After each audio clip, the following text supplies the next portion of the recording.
दोस्तों, मेरा नाम है कुमकुम बिनवाल। देश का शायद ही कोई राज्य होगा जहां कॉन्ट्रैक्ट में भर्तियां नहीं होती हैं। पहले जल्दबाजी में कम सैलरी में अलग अलग विभागों में सरकार कॉन्ट्रैक्ट में भर्तियां करती है, फिर सालों तक वो कर्मचारी उसी सैलरी पर काम करते रहते हैं, उनकी नौकरी भी पक्की नहीं होती है।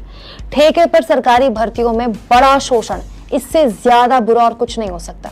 हिंदी पट्टी के ऐसे कई राज्य हैं जहां ऐसे कर्मचारियों के आंदोलन की खबरें आती रहती हैं, खासकर चुनाव के वक्त। लेकिन इन सब के बीच एक राज्य के मुख्यमंत्री ने एक ऐसा फैसला लिया है जो तमाम राज्यों के मुख्यमंत्रियों के लिए एक मिसाल है।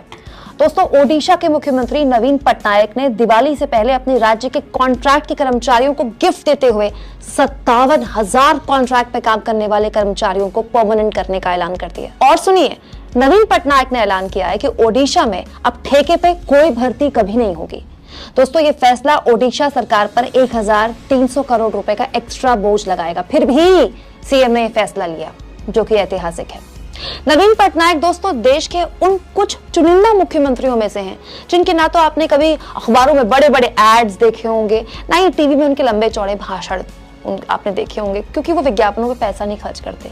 बिना किसी शोर शराबे के पिछले 22 सालों से नवीन बाबू ओडिशा को एक बीमार राज्य से देश के सबसे तेजी से आगे बढ़ने वाले राज्यों में से एक बना रहे हैं। जब भी कोई बेस्ट सीएम वाला डेटा निकल कर आता है, कोई भी एजेंसी ऐसा कोई रिसर्च करती है ना, नवीन पटनायक नंबर 2, नंबर 1 और नंबर 3 की लिस्ट में से एक होते हैं। दोस्तों, जब भी कोई नेता 22 सालों तक मुख्यमंत्री जैसे पद पर रहता है ना, तो उसमें घमंड आ जाता है, अहंकार आ जाता है, वो जनता से दूर हो जाता है। ये होता है, हर किसी के साथ होता है। लेकिन नवीन पटनायक ने ऐसे किसी अवगुण को खुद को छूने भी नहीं दिया।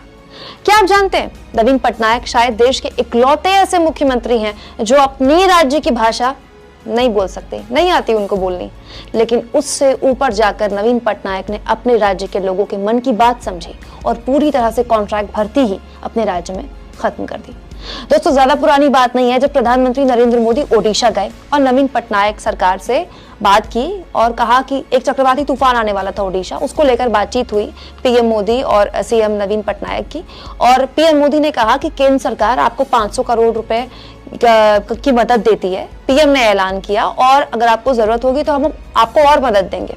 जानते हैं जवाब में सीएम नवीन पटनायक ने क्या कहा पीएम मोदी को? नवीन पटनायक ने प्रधानमंत्री का धन्यवाद किया और कहा कि ओडिशा को आर्थिक सहायता की जरूरत नहीं है, होगी तो मांग लेंगे।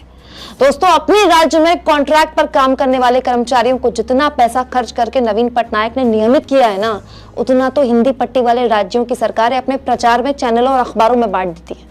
इन सब के आगे नवीन पटनायक एक मिसाल है, जिन्होंने बस अपने फैसलों के बूते 22 साल तक सीएम रहने के बावजूद अपनी लोकप्रियता बनाए रखी। पॉलिटिक्स हो तो ऐसे ही।